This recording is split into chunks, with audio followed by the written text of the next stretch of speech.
안녕하십니까, 홍성구 기자입니다. 3월 15일 월요일 뉴스 브리핑 시작하겠습니다. 오늘 이제 시차가 바뀌어서 그래서 지금 이제 서머 타임이 시작된 이후 첫날 방송이기 때문에 평상시보다 1시간 정도 늦게 이 미주 지역에 계신 분들한테는 방송이 이렇게 시작이 되겠습니다. 한국에 계신 분들에게는 뭐 똑같이 새벽 7시에 시작하는 것이기 때문에 또 활기찬 하루를 여는데 도움이 됐으면 하고요. 첫 소식은 트럼프 대통령 이야기부터 먼저 전해드리겠습니다. 엘라바마주에 있는 공화당에서 도널드 J. 트럼프 전 대통령에게 만장일치로 통과시킨 결의안 4본을 액자에 담아서 선물했다. 이런 소식이 전해졌습니다. 뭐 가벼운 소식인데요. 이 트럼프 대통령의 업적들, 그리고 그 트럼프 대통령이 어떻게 가장 위대한 대통령, 역사상의 가장 위대한 대통령이다라는 칭송을 받을 수 있는지에 대한 그 이유들을 하나하나 상세하게 적어서 그 결의안 내용에 다 담았습니다. 간단하게 몇 가지 소개를 해드리자면 트럼프 대통령은 가장 위대하고 미국 역사상 가장 위대하고 효과적인 대통령 중 한 명이다. 이러면서 이제 시작을 합니다. 이 결의안의 내용이요. 이 효과적이다라는 말은 이제 effective하다라는 이야기를 썼는데 뭐 효율적인 혹은 효과적인 이렇게 번역을 할 수 있는 것이죠. 무슨 얘기냐면은 실질적이었다라는 겁니다. 그냥 피부에 느끼지 못하는 그런 정책을 펼친 것이 아니라 실제 우리가 생활에서 느낄 수 있는, 피부로 느낄 수 있는 그런 정책들을 펼쳐냈고 그것들이 국민들의 호응을 얻었다라는 이야기인 것이죠. 어떤 정책들을 이야기하냐 하면은 미국 국민과 미국 노동자들을 우선시했다라고 이야기하면서 오퍼레이션 왑 스피드, 이건 이제 백신 개발 프로그램이고 코로나 바이러스의 이 상승 곡선을 완화하기 위한 그런 대응 조치였었습니다. 그거 잘했다는 것이고요. 미국 역사상 최대 감세 조치, 트럼프 텍스 컷이라고 보통 이렇게 아예 일반 명사화할 정도로 트럼프 대통령이 세금 감면 정책을 많이 펼쳤던 것이 사실입니다. 세금 부담을 많이 줄여줬었죠. 그리고 이제 환태평양 경제 동반자 협정이라고 이야기하는 TPP, 그리고 북미 자유무역 협정이라고 이야기하는 나프타, 이런 것들 전부 다 폐기 처리해버렸죠. 그리고 새로 조약을 맺습니다. USMCA라고 해서 미국, 멕시코, 캐나다 협정 해가지고 따로 조약을 맺습니다. 이건 이제 자유무역 협정인데 이 협정을 다시 맺으면서 모든 교통 정리를 다시 하게 된 것이죠. 미국이 일방적으로 호구 역할을 했던 부분들, 이런 것들 다 없애버리고, 그리고 이제 국가 대 국가로 정당하게 주고받을 수 있는 거래의 조건들을 다시 정리를 하게 한 것입니다. 이게 상당히 많은 미국의 일자리들을 보호해주는 그런 정책이 됐다라는 이제 평가를 받고 있는 것이죠. 그리고 이 결의안이 나와 있는 문장 중에 아주 짧으면서도 임팩트 있는 문장이 하나 있는데 그게 뭐냐면은 그는 중국에 맞섰다. 이게 아주 제가 볼 때는 가장 중요한 부분인 것 같습니다. 중국에 맞섰다. 예. 제조업을 미국으로 되돌리고 그 다음에 미국산, 그러니까 메이드 인 USA 생산을 늘리는 동시에 농부들을 위한 새로운 시장으로서의 접근을 확보했다. 미국이 가지고 있는 여러 가지 가능성이 있습니다. 하나는 이제 에너지 자원이 미국 내에서 얼마든지 사용하고도 남을 만큼의 방대한 에너지 자원을 지금 지하에 보장하고 있는 것이 미국이죠. 그것을 개발을 해내면 사실은 세계 시장에 수출을 할 수 있는, 실제로 수출도 했습니다. 그러니까 세계 시장에 에너지를 수출할 수 있는 에너지 수입국에서 수출국으로 뒤바뀌는, 이게 가능한 것이고요. 또 하나 저희가 지금 생각해야 되는 가장 중요한 부분이 음식입니다. 음식 생산, 이 농업 생산물은 전 세계적으로 굉장히 중요한 부분이 되는 것인데 농업 생산물을 전 세계적으로 수출할 수 있는, 그리고 정말 많은 양을 만들어낼 수 있는 것이 바로 미국의 가능성이죠. 이 미국이 가지고 있는 가장 큰 부분 중에 하나인데 이런 부분들이 사실 그 지난 정권에서는 좀 간과되어 왔던 것들을 트럼프 대통령 정권에서는 상당히 많이 개발시켜 놓았다라는 것입니다. 상당히 중요한 이야기입니다. 그리고 이제 파리 기후 협약 이런 거 탈퇴한 것들, 그리고 군대를 증강시켰고 거기다가 우주군까지 새로운 군대를 창립하는 이런 성과도 올렸고요.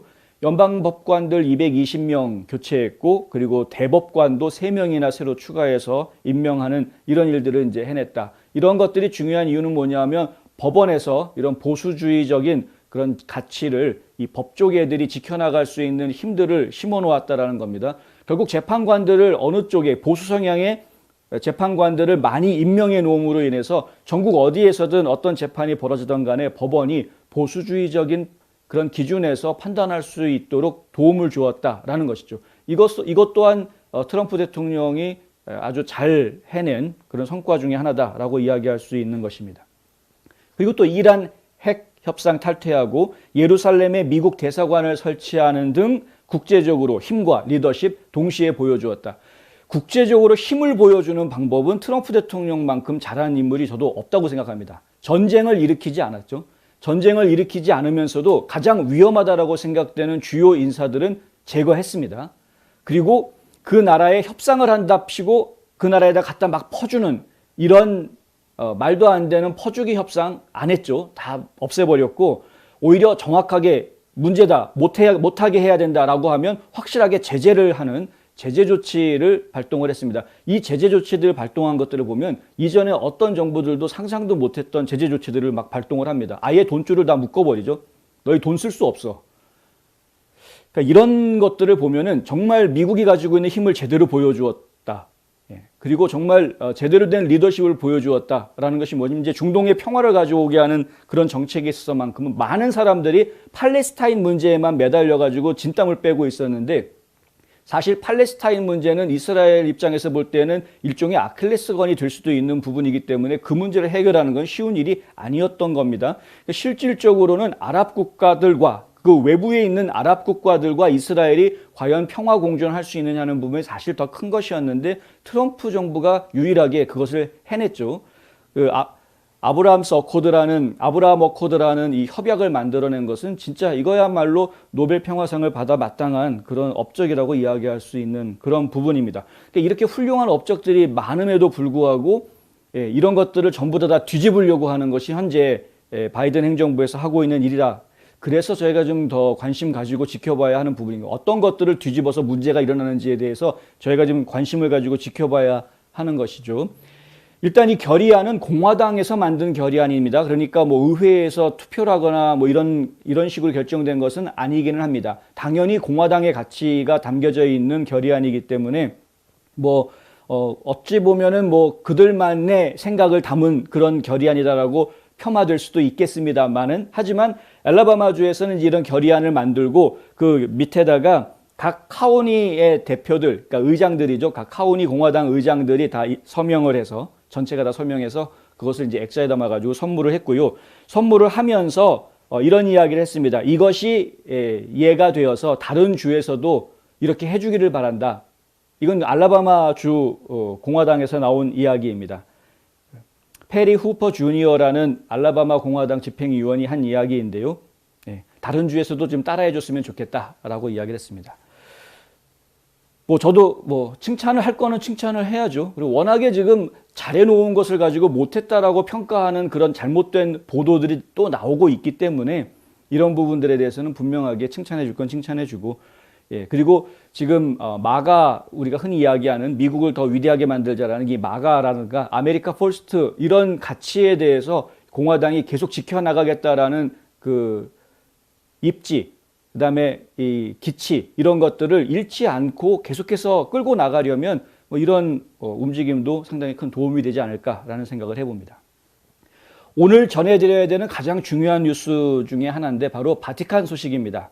바티칸에서 동성 간 결합은 이 카톨릭 교회들은 축복하지 마라. 축복할 수 없다. 이런 지침이 나왔습니다. AP통신이 먼저 보도를 했는데요. 바티칸의 정통 교리 사무국인 신앙을 위한 교리회에서 오늘 발표한 내용입니다. 카톨릭 성직자들이 동성애자의 결합을 축복할 수 있는지에 대한 질문을 받고 그 질문에 대한 공식 답변서를 오늘 낸 것인데 7개 나라 언어로 출판됐고 프란치스코 교황도 이 답변서에 서명을 했다고 합니다. 2페이지 분량의 이 설명서에 담겨져 있는 답변은 한마디로 안 된다입니다.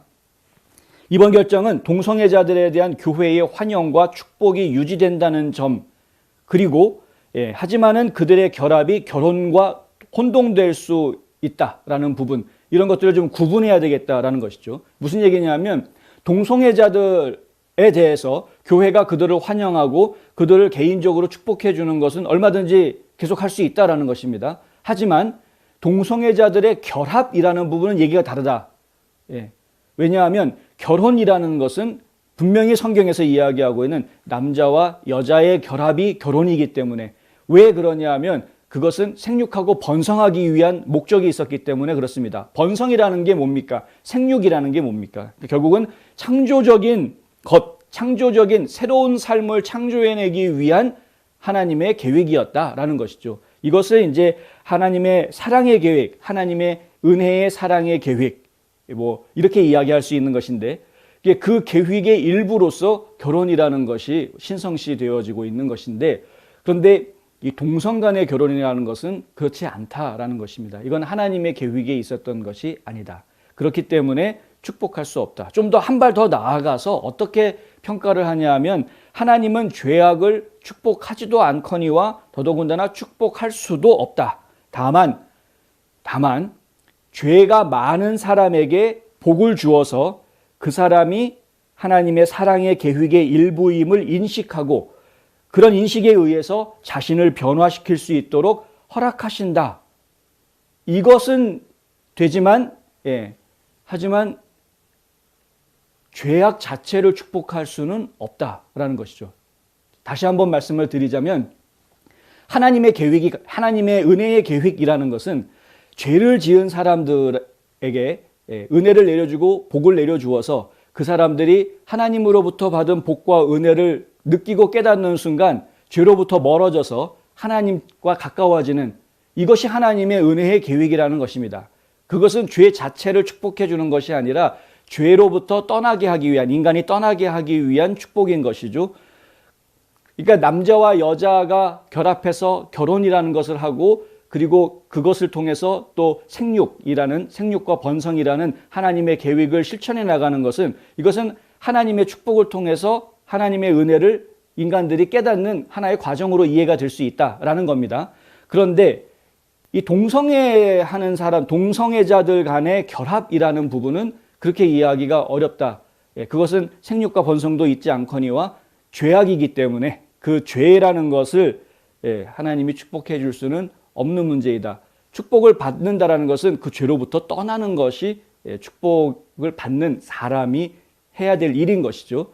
그것이 이제 지금 이번에 교황청에서 바티칸에서 나온 그런 그 답변서의 핵심 골자다라고 이야기할 수 있는 것입니다. 이게 예전에 프란시스코 교황이 동성애 간의 결합에 대해서 인정해 주자라는 이야기를 한 적이 있긴 있습니다. 이 이야기가 좀 혼란이 있을 수가 있는데, 뭐냐면 동성애자들 간의 결혼을 허락해 주든, 이것을 허용해 주자라고 이야기했던 부분은 그것을 축복하겠다라는 것과는 다르다. 무슨 얘기냐면요, 그것이 하나님의 축복을 받을 수 있는 행위다라고 인정해 주는 것이 아니라 전혀 다른 이야기입니다. 사회적으로 시민 간의 결합을 통해서 그들이 시민으로서 누릴 수 있는 권리를 보장받게 해주자라는 의미였다라는 것입니다. 그렇죠? 이게 이제 결혼이라는 관계가 돼야지 뭐 상속이라든가 재산 분할이라든가 뭐 이런 부분들, 하다못해 연금을 받았을 때에도 부부관계에 받는 연금은 내용이 구성이 달라지지 않습니까? 그러니까 이런 것들 때문에 사회 제도에서 자신이 동성애자라는 이유 하나 때문에 법적으로 누구나 다 공평하게 혜택을 누리는 것을 누리지 못하게 되는 그런 부분들이 발생할 수 있어서, 그런 사회적인 제도적인 그런 혜택을 받게 해주기 위해서 동성애 결합을 인정해 주라고 얘기했던 거지, 그것이 하나님이 축복하는 결혼은 아니다라는 것을 분명히 이제 한 것이죠. 이것도 굉장히 중요한 이야기입니다. 제가 좀 이따가 또 다른 기사에서 가족에 대한 이야기를 또 해드리게 될 것 같은데, 결국 이 가족이라는 부분은 하나님이 인간들을 만들어 놓고 그 인간들을 처음 결성을 해준, 구조를 만들어 준 것이죠. 근데 그 시작 부분이 바로 부부 관계에서부터 시작을 하는 것이고요. 그 부부에게 주어져 있던 명령 중에서 가장 중요한 부분이 바로 생육하고 번성하는 그런 부분입니다. 그래야지 종족이 유지가 되는 것 아니겠습니까? 그리고 그런 것은 하나님의 어떤 계획에 의해서 이루어졌던 것들이다. 그러니까 하나님의 계획이라는 그 부분을 우리가 무시해서는 안 된다라는 것이죠. 이제 특별히 종교를 가지고 있는, 기독교를 가지고 있는, 하나님을 믿는 사람들이라면 더더군다나 그렇다라는 것입니다. 하나님을 믿지 않는 사람들이라고 하더라도 사실은 이것은 자연의 질서다라고 저는 생각을 하기 때문에 계속해서 이 부분을 강조해서 말씀을 드릴 수가 있는 것입니다. 하여튼 논란이 좀 많은데 논란이 많을 이유가 없는데 자꾸 논란이 많다 보니까 바티칸에서도 정식으로 그리고 7개 나라 말로 번역까지 해서 프란시스코 교황의 서명까지 받아서 이러한 이제 설명서, 지침서를 만들어 가지고 배포를 하게 된 것인데 세상이 참 험해지고 있는 것이죠. 무엇이 진실이고 무엇이 우리가 지켜야 될 가치인지, 그리고 또 우리가 누릴 수 있는 건 또 무엇이고 우리가 또 버려야 하는 것은 무엇인지, 멀리 해야 되는 것도 무엇인지, 이런 것들에 대해서 점점 희박해져 가는 겁니다. 어릴 때는 선과 악이 분명하게 구분이 됐는데 점점 장성하면서 선과 악의 구분이 점점 모호해지더라, 이런 이야기들 자꾸 하게 되는 것이죠. 그러면서 이 인간들의 세상이, 이 물질 문명이 발달하면서 도대체 무엇이 옳고 무엇이 그른지에 대한 판단을 하는데 점점점 복잡해지고 머리가 아프고 이런 세상이 되어가고 있는 것입니다. 그럼에도 불구하고 확실하게 선은 선이고 악은 악이다라는 것은 분명하게 구분 지을 수 있어야 하겠습니다. 그것이 인간이 할 수 있는 일이기 때문에 그렇습니다. 미국 시애틀 지역의 에드먼드 칼리지는 우수한 교육 수준과 높은 대학 편입률을 자랑합니다. 코로나 대유행으로 인해 이제 한국에서 온라인으로 입학 신청, 수업 및 학위 취득이 가능해졌습니다. 120개 이상의 다양한 전공과 집중 영어 프로그램이 있는 에드먼드 칼리지는 여러분의 학위 취득을 도와드립니다. 에드먼드 칼리지의 입학 신청은 연중 내내 열려 있습니다. 지금 웹사이트에서 2021년도 수업을 신청하세요. AP통신에서 내놓은 소식 한 가지 더 전해드리겠는데요. 뭐냐면은 미국 남부 지역, 그러니까 뭐 텍사스부터 해가지고 이쪽에 플로리다까지 이 남부 지역에 앞으로 이제 내년 선거와 관련해서 굉장히 뜨거운 화약고가 될 것이다. 이런 이야기가 지금 나왔습니다. 왜냐하면 10년마다 하는 인구조사가 작년에 있었죠. 이 인구조사 결과가 조금 있으면 이제 나올 때가 됐습니다. 보통 3월 말 빠르면, 그리고 조정된 결과는 이제 4월 중에 나올 것으로 저희가 예상을 하고 있는데, 인구조사 결과가 나오게 되면은 그때부터 정치인들은 머리를 맞대고 무엇 하냐면 이 선거구역 지도를 다시 그리기 시작하는 작업을 합니다. 10년에 한 번씩 있는 작업인 것이죠. 그런데 이 10년 사이에 인구 변화가 당연히 있지 않았겠습니까? 어느 주는 인구가 많아졌을 것이고 어떤 주는 인구가 빠지는 주가 있었을 것인데, 특별히 전체적으로 보았을 때 지난 10년 동안 이 남부 지역에 있는 주들로 인구 유입이 많이 이루어졌다라는 것이죠. 그래서 이 내년에는 아마 연방 하원 의석수가 한 10개 정도 더 늘어날 것이다. 지난 10년 사이에 인구가 그만큼 늘어났다라는 것입니다. 그게 의석수도 같이 따라서 늘어날 것으로 지금 보이는데, 그런데 그 중에 6개는 남부주들로 배정이 될 것 같다. 그러면서 이야기되는 것이 1개가 노스캐롤라이나주, 그리고 2개는 플로리다주, 그리고 3개는 텍사스주에 생길 것이다. 이제 이런 이야기가 나왔습니다. 이 3주 모두 다 공화당이 주의회를 장악하고 있는 주들입니다. 인구로 따져보면은 저희가 대략 한 70만 명 정도 선에서 연방 하원 의석이 하나씩 만들어진다라고 이해하시면 대충 맞습니다. 그런데 그렇게 바꿔서 이야기하게 되면은 이제 플로리다 같은 경우에는 지난 10년 사이에 한 140만 명 정도 인구가 늘어났다는 이야기고, 적어도. 그리고 텍사스 같은 경우에는 200만 명 이상 인구가 늘어났다라는 이야기이죠. 그러니까 결국에는 인구가 늘어났으면 그러면은 지도를 다시 그려서 선거구를 다시 나누어야 될 텐데, 이 선거구를 나누는 작업에서 지금까지 그 작업을 했던 사람들이 누구냐? 전부 다 주의회에서 그걸 해왔던 것이죠.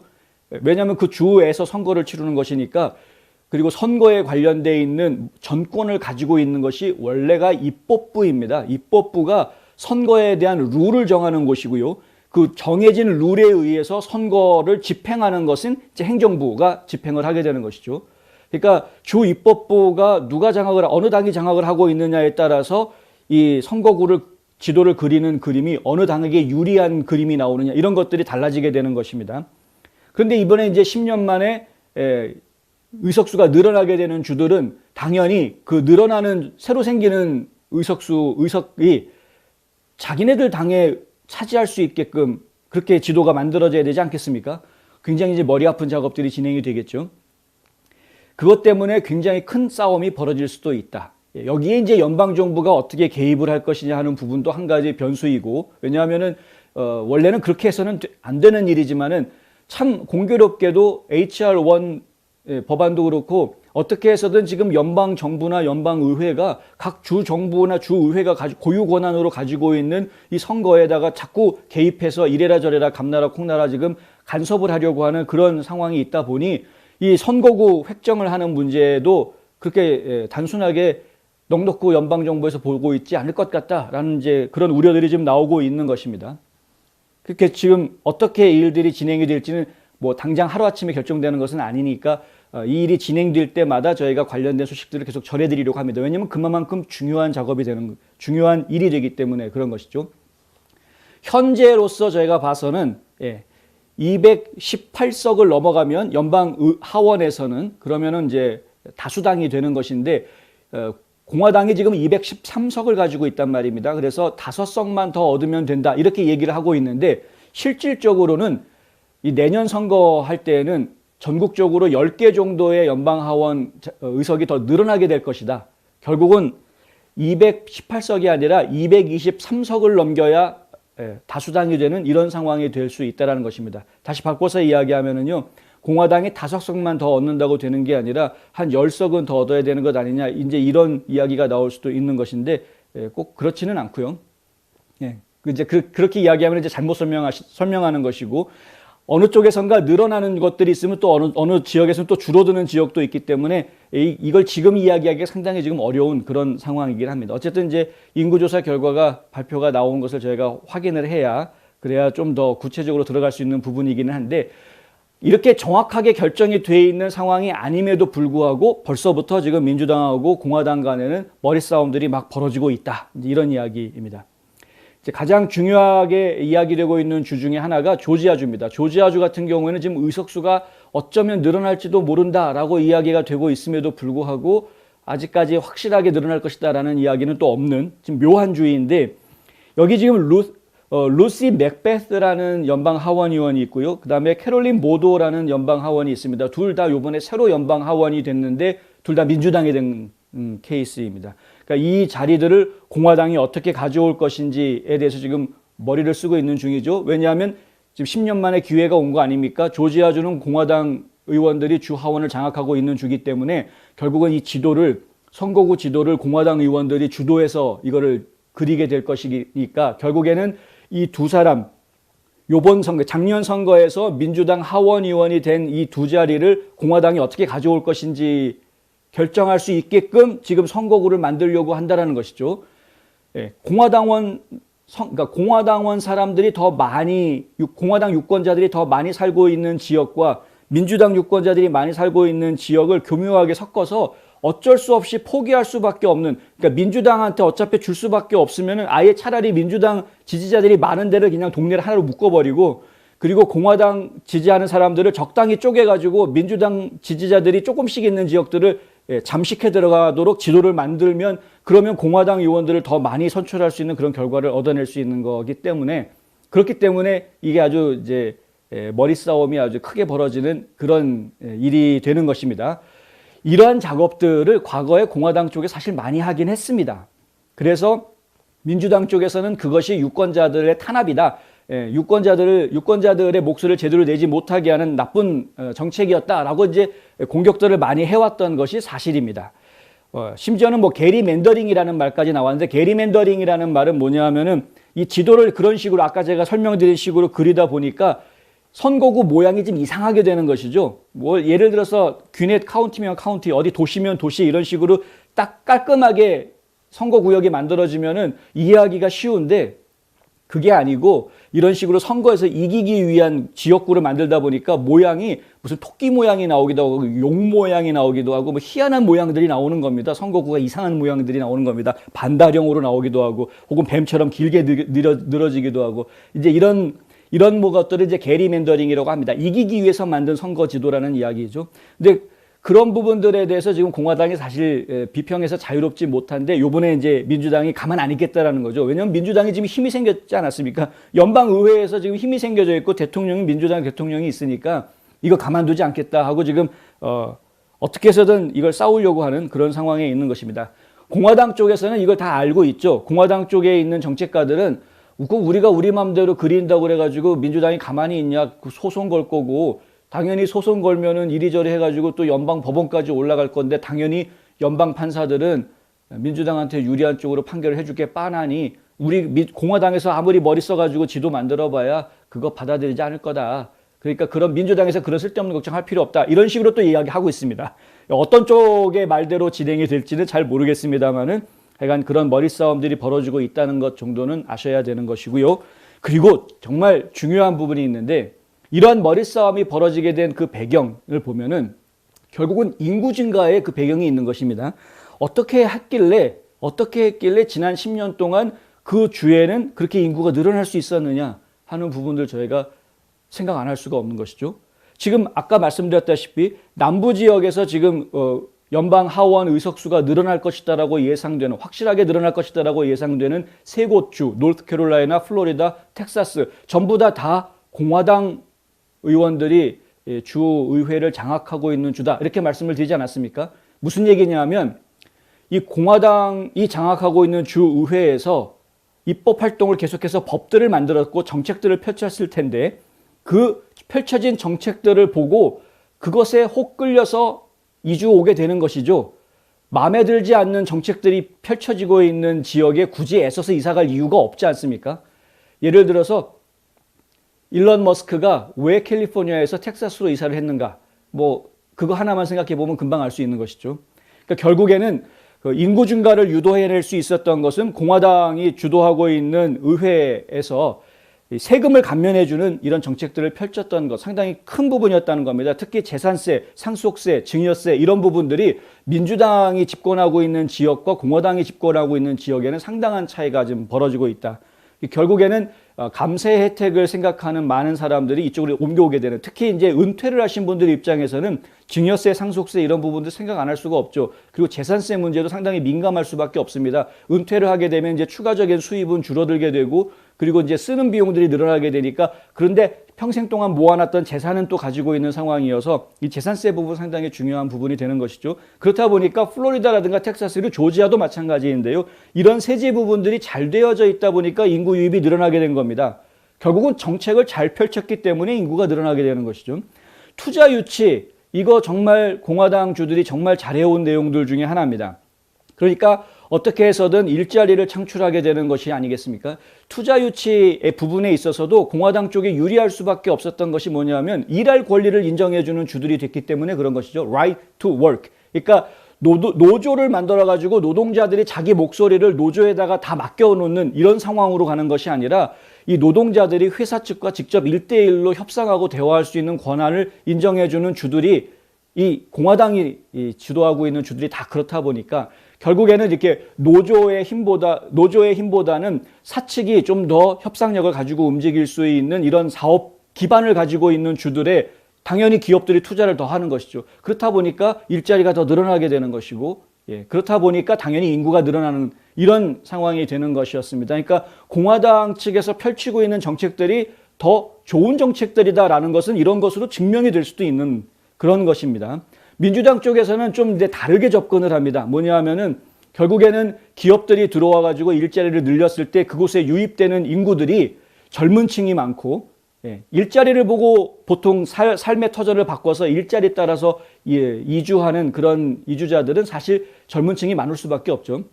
젊은 층이 많고 그리고 그들은 이제 학력 수준이 일정 수준 이상이 된다. 그러니까 대학 학력 이상 되는 사람들이 대부분이다. 이제 이런 주장을 합니다.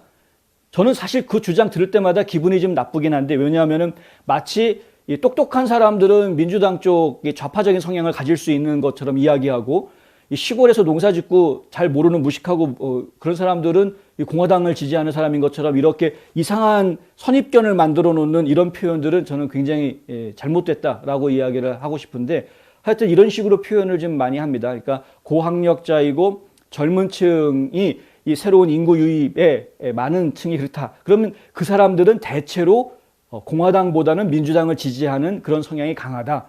이런 식으로 설명을 합니다.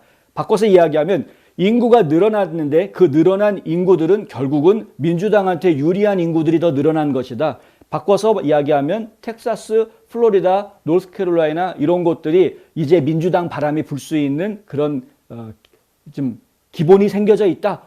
이런 말들을 지금 하고 있는 거죠. 그러니까 똑같은 현상을 놓고 해석이 다른 겁니다. 자, 이제는 민주당 바람을 불러일으킬 수 있는, 좌파 바람을 불러일으킬 수 있는 환경들이 만들어졌다. 데모그래피가 만들어졌다. 이렇게 보는 것이 민주당 쪽의 해석인 것이고, 아까 제가 말씀드린 대로 그동안 펼쳐온 정책이 훌륭했기 때문에 사람들이 그것을 보고 이주해 온 것이다. 이렇게 이야기하는 것은 공화당 측의 입장이 되는 것입니다.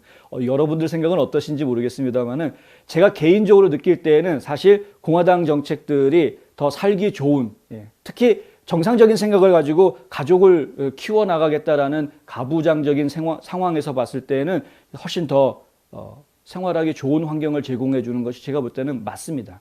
지금 민주당도 물론 좋은 정책들이 있다는 걸 아는데 문제는 뭐냐면 그러한 정책들이 너무 급좌로 흘러가게 될 경우에 상당히 심각한 외골수에 빠지게 되는 문제가 생기기 때문에 그렇습니다.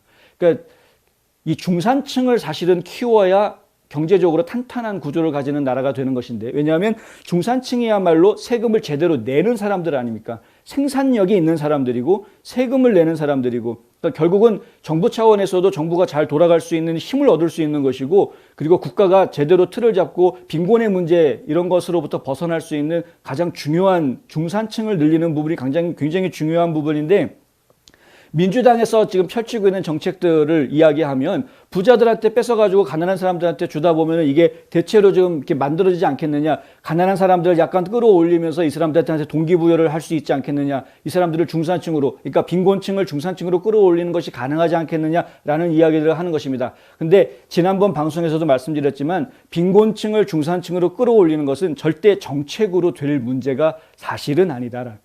이게 정책이 그냥 단순하게 돈 줘서 끌어올리겠다는 정책으로 되기가 쉽지가 않다라는 부분이죠. 오히려 우리 오바마 행정부 시절에서 겪은 일은 뭡니까? 오바마 행정부 8년 동안에 미국의 중산층 숫자가 오히려 줄어드는 현상을 보지 않았습니까? 복지 혜택은 처음에 이루어질 때는 긍정적인 효과를 내는 것처럼 보이지만 그것이 시간이 지나면 지날수록 그 복지 혜택에 내성이 생기는 사람들이 늘어나게 된다는 문제를 가지고 있습니다. 그 부분 저희가 잘 생각해야 됩니다. 그래서 복지 혜택은 꼭 필요한 사람들한테, 마치 투표는 반드시 투표할 권한이 있는 확인된 유권자들한테 투표할 수 있게 해줘야 하는 것처럼 복지 혜택은 확인된 도움이 필요한 사람한테 주어야 하는 것이다. 아니면은 이 사람들은 동기부여해가지고 어떻게든 열심히 일하게 만들어야 되는 사람들이다. 그러면 동기부여해서 일하게 만들어야 하는 것입니다. 그런 정책이 만들어져야 되는 것이 더 옳은 것이죠. 어쨌든 지금 이제 이 선거구 지도를 새로 그릴 때가 됐다. 그것 때문에 민주당과 공화당 간에 지금 머리 싸움이 아주 심하게 시작이 될 것이다. 이거를 저희가 지금 잘 생각해야 될 때가 됐다. 마지막으로 버지니아에 있는 공화당 전략가라고 하는데 후프 쿡시라는 분이 한 이야기를 좀 전해드리겠습니다. 그분이 한 이야기는 뭐라고 하냐면요, 우리는 이 새로운 주민들이, 그러니까 새로 이주 온 주민들이 공화당이 시행한 정책에 따라서 이상적으로 이 주들로 이주하고 있다는 것을 상기시켜야 한다. 뭐 때문에 이주로 이사 왔느냐? 누구 때문에? 따지고 보면은 누가 좋은 정책을 펼쳐서 이 주에 이사 오겠다라고 마음을 먹었느냐? 그러면 누구를 찍어야 되겠느냐? 답이 나온다라는 것이죠.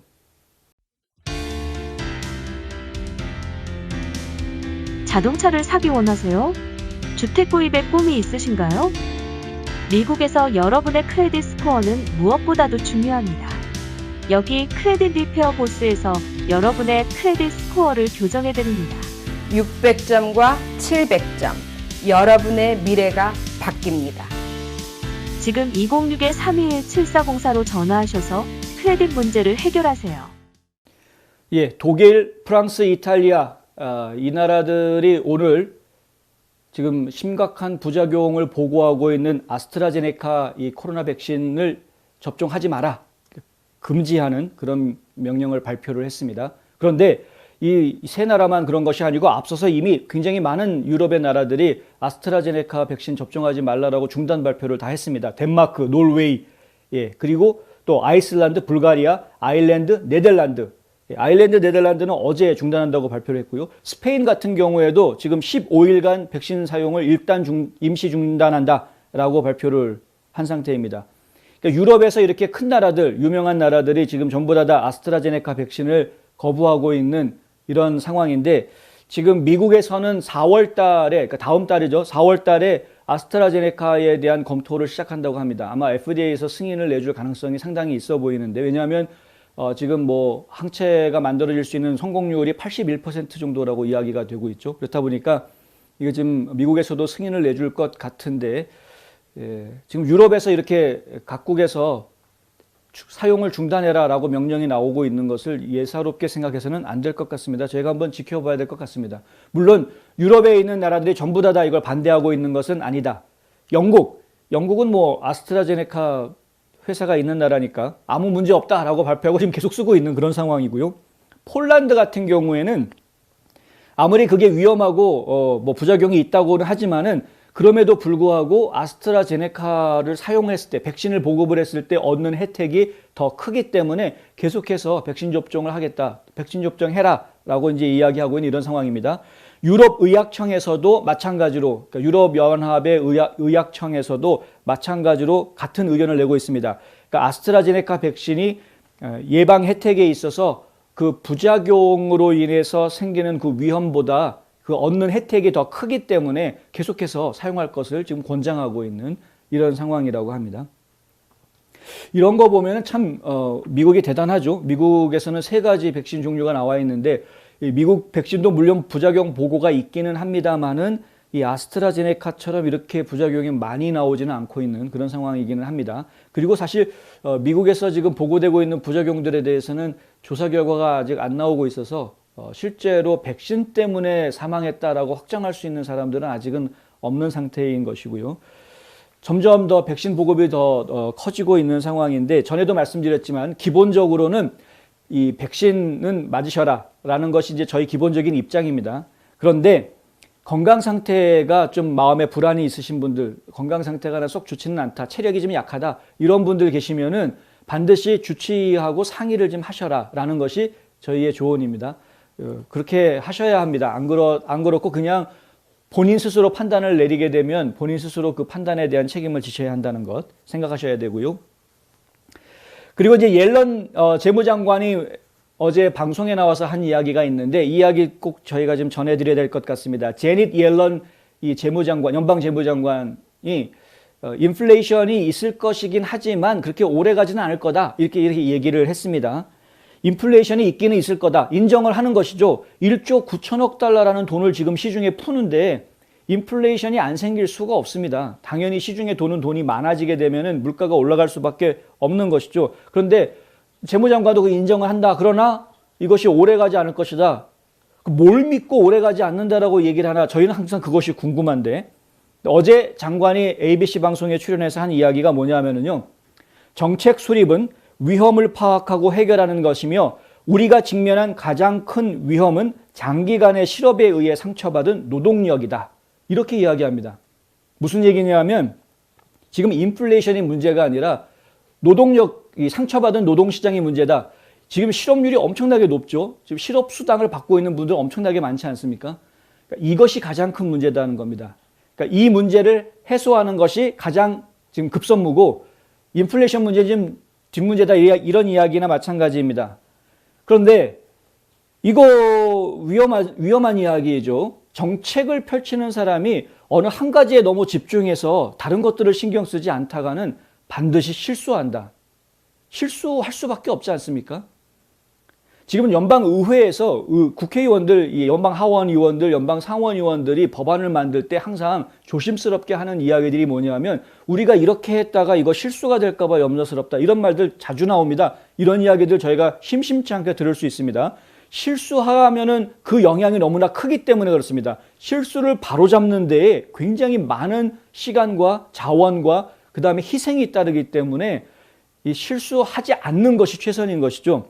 정책을 수립하는 데 있어서 어느 한 가지가 중요하고 그것이 해결하는 데 초점을 두다 보면 다른 부분들 무시하게 될 것이고, 그렇게 되면 반드시 실수할 수 있다. 그런데 지금 옐런 장관이 가장 큰 위험을 파악하고 그 위험 파악한 거를 해결하는 게 우선순위에 들어가는 것이고, 그 위험에서 지금 가장 큰 위험은 바로 노동시장이다, 이렇게 이야기하는데, 노동시장만 신경 쓰다가 인플레이션 못 잡으면 그 잡았던 노동시장조차도 망가질 수 있다는 것을 왜 모릅니까?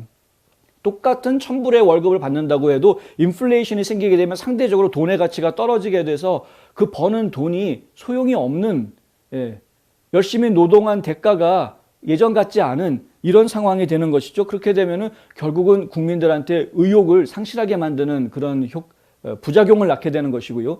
의욕이 상실된 국민들은, 의지를 잃게 된 국민들은 잘 살겠다는 생각을 하기보다는 어떻게 해서든 요령을 부릴 생각부터 먼저 하게 됩니다.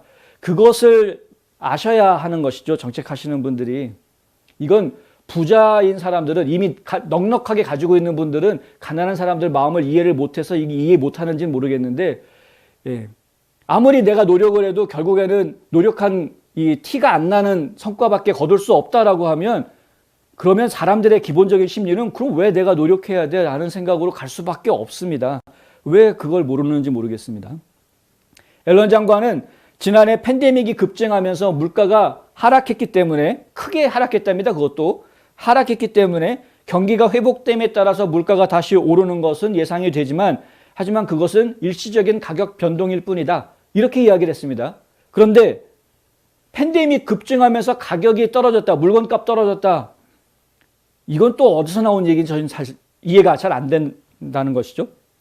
이거 일반 국민들이 느끼는 거하고는 너무 다른 이야기를 하고 있는 것 같은데, 예를 들어서 가스값이 떨어진 것은 그것은 팬데믹 때문에 떨어진 것이 아니죠.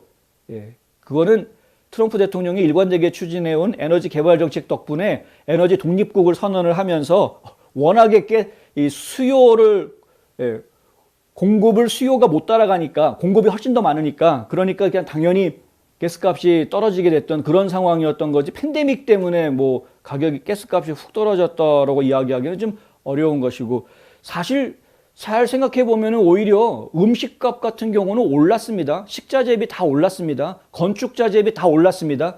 그러니까 물가는 지금 계속 오르고 있었습니다. 팬데믹 온 이후로 물가는 오르고 있었는데, 오히려 물가가 떨어졌다라고 진단하고 있다는 것은 저는 굉장히 좀 걱정스럽다. 옐런 장관이 정말 재무장관 일을 제대로 할 수 있는 상황인 것인지 상당히 걱정스럽다라고 말씀드릴 수밖에 없습니다. 그러면서 예전에 떨어졌던 가격이 이제 조금 다시 올라오는 거니까 염려할 거 없다라는 식으로 말한다는 건 국민들 정말 바보로 생각하고 앞에다 놓고 거짓말하고 있는 것이다.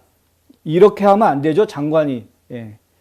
옐런 장관이 또 어떤 얘기를 했냐 하면, 1970년대처럼 높은 인플레이션을 지속하는 것은 전혀 예상하지 않는다라고 이야기하면서, 우리는 인플레이션에 대한 예측을 아주 잘해왔으며 연방준비제도 이사회는 인플레이션을 어떻게 관리하는지 배워왔다.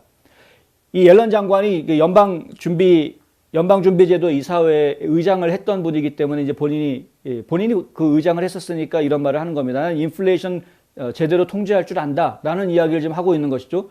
세상에 인플레이션 통제를 제대로 할 수 있으니까 걱정하지 마라. 이 말을 우리 보고 믿으란 이야기입니까?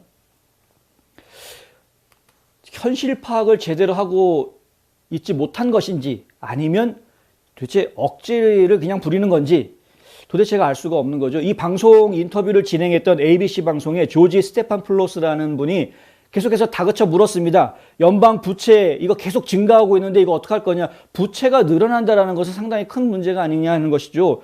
왜냐하면 부채가 늘어나게 되면 결국은 부채를 메워야 되는 작업을 하게 됩니다. 좀 이따가 이 관련된 보도를 하나 더 전해드리게 될 텐데, 세금을 올릴 수밖에 없는 환경에 처해지게 됩니다. 연방이 자꾸 부채를 지게 되면 정부가 부채를 져서 그 부채 진 돈을 결국은 국민들한테 풀었는데, 그러면 빚져서 푼 거니까 빚을 갚기 위해서는 어쨌든 다시 돈을 또 끌어 모아야 되는 것 아닙니까? 그래서 결국에는 세금을 늘릴 수밖에 없는 문제가 나올 수밖에 없습니다. 이제 그래서 이 진행자가, 조지 스테판플로스라는 진행자가 이 부채 문제 어떻게 할 거냐라고 계속 다그쳐 물었습니다. 그러니까 이 옐런 장관이 대답한 내용이 뭐냐면, 채무 부담을 생각할 때 나는 정부가 그 부채에 대해 갚아야 할 이자 지급의 관점에서 주로 생각한다. 부채가 상당히 증가했음에도 불구하고 경제 규모에 비해 올해의 이자 지불금은 2007년에 비해 매우 낮은 수준을 유지하고 있다. 이게 무슨 얘기냐면요, 돈을 빌렸으니까 갚아야 되지만 원금을 갚는 게 아니라 이자만 갚으면 되는 거 아니냐라는 이야기입니다. 원금은 안 갚아도 된다라는 이야기인 거 설마 그렇게 생각하고 있는 것은 아니겠죠. 그런데 뭐 원금은 당장 갚지 않아도 된다라는 정도로 저희가 이해할 수는 있겠습니다만은 어쨌든 이자만 갚으면 된다. 예. 이런 말을 하고 있는 것이고요. 이거 참 좀 갑갑합니다, 벌써부터. 그리고 또 지금 하는 이야기가 2007년에 비해서 낮은 수준이다. 이 얘기가 뭐냐 하면은 2007년, 8년 요때 그 경기 침체가 왔을 때 정부에서 줬던 부채, 그때도 양적 완화를 하지 않습니까? 근데 그때 정부에서 했던 양적 완화는 이자율이 높았다라는 거죠. 근데 지금은 굉장히 이자율이 낮은 상태에서 양적 완화를 했다라는 겁니다. 그렇기 때문에 이자 부담은 오히려 적다. 2007년보다. 그때 양적 완화했던 것보다 지금 양적 완화한 거는 이자 부담이 적다라는 겁니다. 이 상황에서 제가 두 가지 생각이 동시에 나가지고 지금 말을 더듬게 되는데, 한 가지 생각은 뭐냐면 일단 이런 그 원금은 안 갚고 이자만 갚으면 된다라고 생각하는 생각, 그리고 그 이자율이 낮기 때문에 지금은 빚을 더 져도 괜찮다라고 하는 이런 그 제닛 옐런 재무장관의 사고방식 굉장히 동의할 수 없고요. 굉장히 좀 갑갑한 마음이 하나가 들었고, 그리고 또 한 가지 드는 생각은 그렇게 낮은 이자율에 이 연방정부가 돈을 빌릴 수 있게 환경을 만들어 놓은 사람이 누구냐? 트럼프 대통령이죠. 작년에 팬데믹으로 인해서 우리가 경기부양하자, 이게 이제 케어스 액트라는 걸 통과시키지 않습니까? 그 당시에 2조 2천억 달러라는 대규모의 경기부양안을 통과시킬 수 있었고, 그러니까 2조 2천억 달러라는 돈을 빚을 지자라는 결정을 공화당과 민주당이 동시에 다 찬성해서 만장일치로 결정해가지고 할 수 있었던 그 배경에 결국에는 낮은 이자율이라는 부분이 상당히 자리를 차지하고 있었던 것인데, 그 낮은 이자율을 만들어낸 사람이 누구냐는 겁니다. 그게 트럼프 대통령이었다는 것이죠. 그러면 트럼프 대통령이 펼쳤던 경제 정책들을 동시에 다 추진을 하면서 낮은 이자율을 얘기한다고 하면 그러면 저희가 이해할 수 있겠는데, 지금 바이든 행정부로 바뀌고 나서는 얘기가 좀 전혀 달라지지 않았습니까? 정책들이 다 바뀌지 않습니까? 좀 이따 설명드리겠지만 텍스에 대한 부분도 싹 다 바뀌게 되는데, 이렇게 정책들을 다 바꾸려고 하면서 계속 낮은 이자율 이야기하는 것은 굉장히 답답한 이야기. 이자율은 변합니다. 저는 좀 사실 제닛 옐런 재무장관이 지금 언론 인터뷰한 내용을 들으면서 국민들을 안심시켜 주려고 했던 이야기인 것 같은데, 안심이 되는 것이 아니라 오히려 더 걱정이 되는 그런 것들을 좀 느꼈습니다. 좀 답답한 상황이라 이렇게 말씀을 드릴 수밖에 없겠습니다.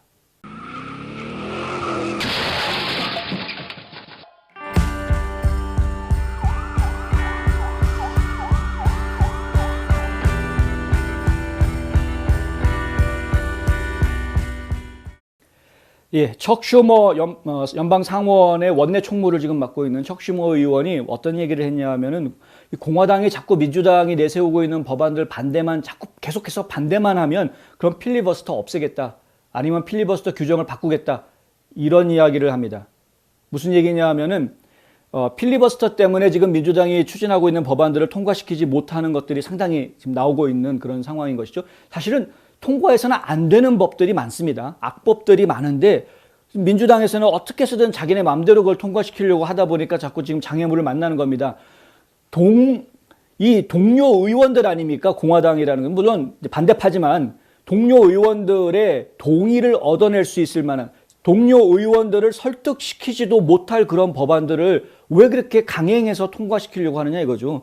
그러니까 좀 제대로 통과시키려면은 동료 의원들을 설득시켜서 내 편을 만들 수 있는, 그래서 저쪽에서도 우리 의견에 동의하고 동참하려는 사람들이 있다라는 것을 보여줘가면서 법안을 통과시키면, 그러면 국민들이 봐서도 뭐 의견이 다양하니까 뭐 이럴 수도 있고 이렇게 받아들이는 부분이 생길 수 있는데, 그게 아니고 무작정 밀어붙이려고 하니까, 공화당에서 무조건 반대하는데 무조건 밀어붙이려고 하니까 국민들이 봐서도 저건 왜 저러는 거지? 답답하다, 이렇게 되는 것 아닙니까? 그런데 그 마지막 마지노선, 이 민주당이 무조건 몰아붙이려고 하는 것을 막을 수 있는 이 마지막 마지노선인 필리버스터를 좀 없애겠다, 아니면 조정하겠다, 이제 이런 이야기들을 좀 하고 있는 것이죠.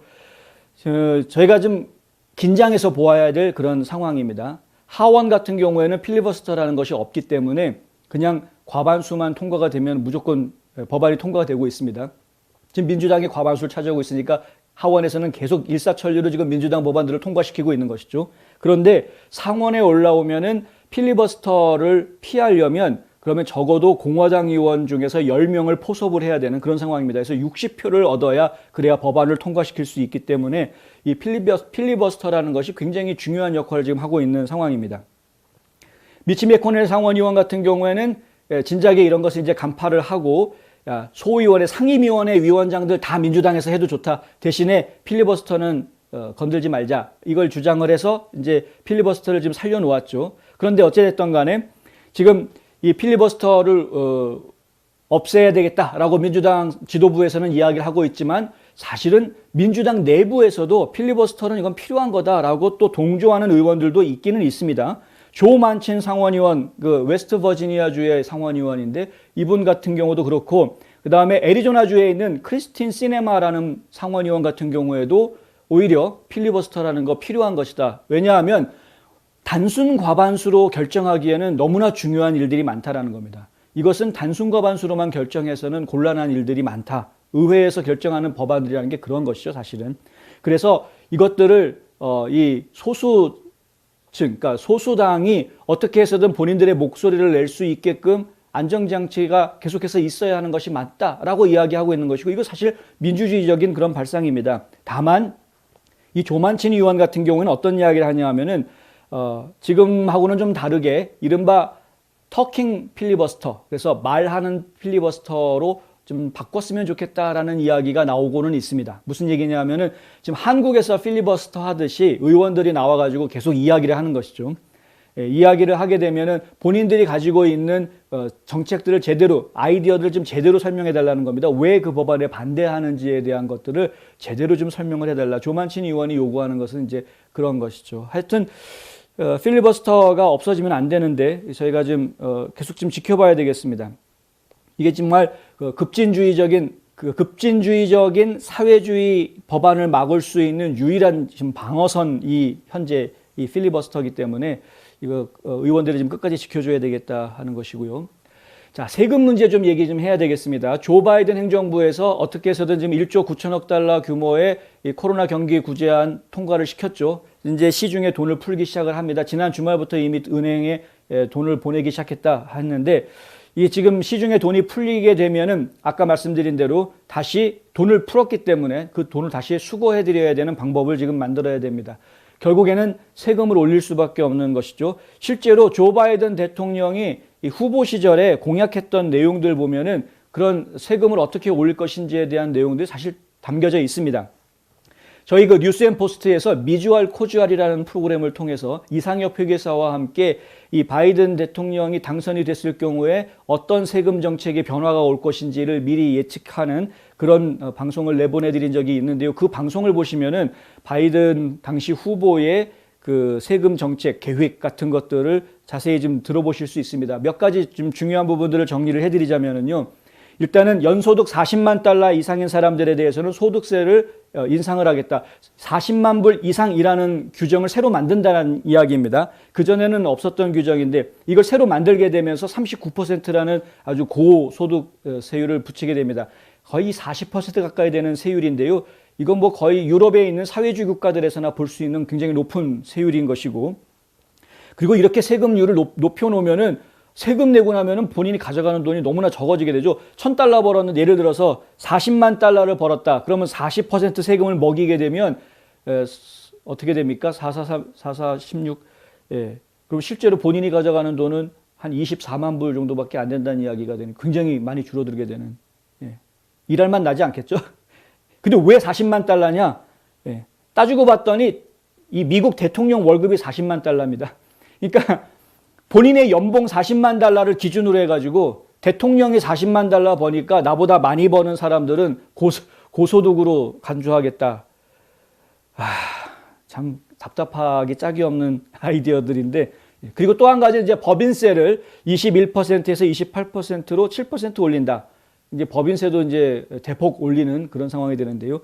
21%에서 28%로 올린다. 그러면은 우리가 단순하게 생각하면 7% 올리는 것으로 보이겠지만 세금 내는 사람 입장에서는 그거보다는 더 많은 세금을 내는 느낌이 드는 것이죠. 예전에 2,100불 세금 냈던 걸 2,800불을 세금을 내야 되는 것이니까 700불 더 낸다라는 게 똑같이 벌면서 똑같이 버는 게 더 많아지면 그보다 더 세금을 내야 되는 것이죠.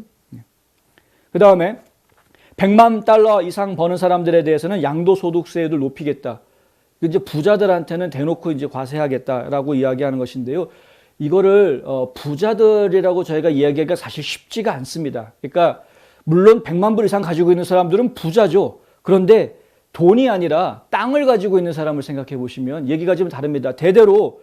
저는 대대로 지금 뭐 몇천 에이커 땅을 유산으로 내려받았다. 우리 할아버지 할머니부터 해가지고 쫙 받았는데 우리 아버지가 그걸 유산으로 받았을 때도 세금을 하나도 안 냈는데 그 땅값이 예전보다 많이 올랐다는 거죠. 할아버지 시절에는 그 땅값이 뭐 1,000불밖에 안 했는데 지금 그 땅값이 굉장히 많이 올라가지고 100만 불 넘어갈 수 있다라는 이야기가 나오는 시대입니다, 지금. 그러니까 이거 좀 억울하게 본인이 어떤 그 실질적인 동산, 그러니까 현금을 가지고 있는 상황이 아님에도 불구하고 100만 달러를 가지고 있는 사람이 땅 부자가 돼버려가지고 갑자기 자기 부모님 때에는 없었던 자기 자식한테 물려주려고 보니까 상속세라는 것을 갖다 엄청나게 내야 되는 뭐 이런 상황이 돼버릴 수 있다. 그러니까 이런 여러 가지 문제점들이 있습니다. 그리고 지금 이제 상속세 범위도 확대하겠다고 하고요. 파트너십이라든가 유한 책임회사, 그러니까 LLC라고 만드는 회사들이 있죠. 이런 회사들에 대해서도 세금 구조를 변경하는 그런 내용들을 좀 담고 있다. 뭐 간단하게 이야기하면 한마디로 얘기해서 세금을 올리겠다라는 것인데 이 세금을 올리는 효과는 전 국민들한테 영향을 주게 됩니다. 단순하게 법인세 올렸으니까 그 회사한테만 세금 더 받는 거다 이렇게 생각하시면 큰 오산이다라는 것이죠. 이 세금을 올리는 정책은 부자들한테 세금을 올리겠다 그러면 나머지 가난한 사람들은 세금을 줄여주느냐? 그게 아니더라는 겁니다. 전체적으로 세금이 올라가는 현상이 나타나게 되고요. 또 한 가지는 이 법인세 같은 거 올리게 되면은 절대적으로 고용시장이 긴축하게 될 수밖에 없고 물가가 상승하는 그런 상황이 벌어질 수밖에 없게 됩니다. 공장에서 이 생산하는 사람들이 세금을 더 내야 된다 그러면은 물건값 올리거나 아니면은 당연히 일하는 사람 수를 줄이는 것밖에는 뭐 적응할 방법이 없는 것 아닙니까? 그러니까 세금을 올린다라는 정책 자체는 기껏 나라가 빚을 져가지고 경기 부양을 하겠다고 빚을 져놓고 그리고 국민들한테 오히려 두 번째 이중 부담을 안겨주려고 하는 이중 부담을 주려고 하는 이런 방법밖에 되지 않는다라는 문제가 있다. 이거 기억하셔야 됩니다. 페이스북을 폭로한 영상이 또 하나 나왔습니다. 탐사보도 매체로 유명한 프로젝트 베리타스에서 이번에 새로운 동영상을 내놓았는데 거기에 보니까 페이스북에서 현재 일하고 있는 글로벌 기획 책임자의 이야기가 담겨져 있습니다. 현재 페이스북에서 일하고 있는 임원인데 이 임원이 직접 자기 입으로 하는 이야기가 뭐냐면 세계 역사상 20억 인구를 통치한 왕은 없었는데 마크 주커버그는 지금 그렇다. 그렇죠. 회원이 20억이니까. 그리고 그는 지금 약관의 나이 36살이다 이거예요. 그러니까 젊은 나이에 전 세계를 지금 통치하고 있는 그런 왕으로 군림하고 있다는 이야기를 그 직원 임원이 하는 이야기입니다. 그 임원은 좀 이 페이스북이라는 회사에 상당히 문제가 있다라고 스스로 이야기를 하고요. 그리고 정부가 개입을 좀 해야 된다. 이런 이야기도 좀 하고 있습니다. 기회가 되시면은 프로젝트 베리타스의 영상 한번 보실만 하겠다라는 생각이 들고요. 이 알고리즘이라는 거는 상당히 편향성을 가질 수밖에 없다라는 그런 고백도 합니다. 뭐냐면 결국은 사람이 만드는 거 아니냐 이거죠. 그 알고리즘 프로그래밍을 누가 하느냐? 사람이 한다. 그럼 그 사람의 생각이나 사상이 알고리즘에 담길 수밖에 없다라는 겁니다. 그러니까 당연히 편향된 알고리즘이 나올 수밖에 없다. 그냥 프리스피치를 할 수 있게끔 다 풀어놔주면 아무 문제가 없는데 뭘 자꾸 검열을 하려고 하고 뭘 잘라내려고 하고 자꾸 그렇게 간섭을 하려고 하는 그런 알고리즘을 만들려고 하다 보니까 사람들의 생각이 들어가게 되고 편향적인 결론을 갈 수밖에 없다. 이런 이야기가 좀 나오는 것이죠. 연방정부에서 이 달라스에 있는 K. 베일리 허치슨 컨벤션 센터라는 이 컨벤션 센터에다가 이 불법으로 월경에서 넘어온 청소년들을 수용하는 수용시설을 꾸미겠다. 3,000명을 수용할 계획이라고 합니다. 지금 연방정부에서는 이 남부 국경에서 벌어지고 있는 사태를 결코 위기라고 이야기하지 않습니다. 어떤 일이 벌어지고 있는지 알고 있다라고 이야기하면서도 위기라는 표현을 쓰지 않고 그리고 어떻게 해서든 트럼프 행정부 때 잘못한 문제가 지금 계속 터지고 있는 거다. 이런 식으로 말도 안 되는 이야기들을 하고 있습니다. 트럼프 행정부 시절에는 잘 막아냈었죠. 그랬는데 지금 바이든이 대통령 되면서 남부 국경이 다 무너진 거 아닙니까? 전 세계에 있는 국민들이 바이든은 이민자들의 편이다. 무조건 불법으로라도 무조건 넘어가 놓으면은 일단 미국에서 살 수 있다. 시민권도 받을 수 있다. 이런 희망을 확 심어준 게 바이든 아니었습니까? 그래 놓고서는 지금 와가지고 트럼프 대통령 때 잘못한 게 지금 이러고 있는 거다. 이런 식으로 말도 안 되는 지금 비평을 하고 있는데 그런 거짓말하면 안 되는 것이죠. 자, 오늘 저희가 준비한 뉴스 중에서 마지막 뉴스인데 시간이 많이 지났습니다만은 제가 중요할 것 같아서 꼭 전달을 좀 해드리려고 합니다. 영화 미나리, 많은 분들이 관심을 가지고 계시죠. 지금 뭐 아카데미 작품상 비롯해서 감독상, 여우조연상, 나무주연상, 각본상, 음악상 이렇게 6개 부분에 지금 후보가 됐다. 굉장히 지금 뭐 즐거운 좋은 소식입니다. 지금 뭐 기생충에 이어서 또 한 번 아카데미 시상식을 지금 한국 영화가, 사실 미나리는 한국 영화라고 얘기하기는 좀 어렵기는 합니다만은 어쨌든 이 한인들이 만든 영화가 이 아카데미 시상식을 또 한번 들끓게 만들면 좋겠다라는 이제 기대들을 갖게 하는 것인데, 올해 가장 아카데미상에서 좀 주목받고 있는 영화는 맹크라는 영화고요. 지금 10개 부분에서 노미네이트가 되어 있는 맹크라는 영화이고, 또 한 가지 저희가 지금 관심 갖고 이 영화계에서 보고 있는 영화는 노마들랜드라는 중국계 미국인이 만든 영화입니다. 사실은 그러니까 미나리 같은 경우에는 실질적으로 상당히 많은 관심을 불러일으키고 있는 것은 사실이지만은, 하지만 아카데미상에서 실제로 많은 상을 받을지 그것은 저희가 좀 쉽게 예측하기는 좀 어렵다. 그러나 윤여정 선생은 요번에 하여간 상복이 터진 것 같고요. 윤여정 선생은 어쩌면 정말 여우조연상을 받는 게 가능할지도 모른다. 이런 이제 예상을 저희가 지금 하고 있습니다. 왜냐하면 상당히 많은 비평가 협회에서 윤여정 선생을 다 여우조연상으로 꼽았다. 조지아주 영화 비평가 협회에서도 지난주 금요일 날 발표가 나왔는데요. 이 사실은 미나리라는 영화가 조지아주 비평가 영화상의 후보로 6군데 노미네이트가 됐었습니다. 거의 아카데미상하고 비슷한 부분들의 노미네이트가 됐었는데 딱 하나만 상을 받았습니다. 그게 윤여정 선생이었습니다. 그러니까 저희가 볼 때는 아카데미상에서도 아마 윤여정 선생이 여우조연상을 받는 정도, 이 윤여정 씨가 받는 것 외에는 다른 것은 조금 좀 기대하기 쉽지 않은 그런 상황이 아닐까, 이제 이렇게 예상을 하고 있습니다. 제가 드리려는 말의 핵심은 이건 아니었고요. 중요한 이야기는 어떻게 이 영화가 이렇게 미국 사회에 뜨거운 관심을 받을 수 있게 됐는가 하는 부분인데, 다른 부분이 아니라 지금 한국의 많은 뭐 비평가들이나 언론 보도에서 이 미나리라는 영화에 대해서 여러 가지 평가들을 내주고 있는 것을 저희가 보고 있습니다만은, 근데 한 가지 얘기하기 좀 껄끄러운 부분이 있죠. 참 쉽게 얘기하기는 껄끄러운 부분인데, 불편한데, 그렇지만은 얘기를 좀 해드려야 될 것 같다라고 생각이 드는 부분이어서 말씀을 드리려고 합니다. 뭐냐 하면은요, 이 영화가 사실 미국 사회에서 환영을 받고 있는 그 이유, 제가 볼 때에는 굉장히 미국적이기 때문에 그렇습니다. 굉장히 미국적입니다. 그러니까 그 영화를 보신 분들은 아시겠지만은 이 이민자로서, 한인이 이민자로서 그 아칸서라는 데 와가지고 농사를 짓는 그 과정들을 좀 쭉 스토리를 전개를 하고 있는데, 그런데 그 내용 중에 보게 되면은 미국인들이 공감할 수 있는 부분들이 들어갑니다. 뭐냐 하면 우리는 주인공을 한인 이민 가족을 주인공으로 놓고 보지만은 미국인들이 그 영화를 보았을 때에는 거꾸로 400~500년 전에 미국인들이, 청교도들이 이 아메리카 대륙에 왔을 때 그때를 좀 비껴서 생각할 수 있는 그런 기회를 제공해 주는 것이죠.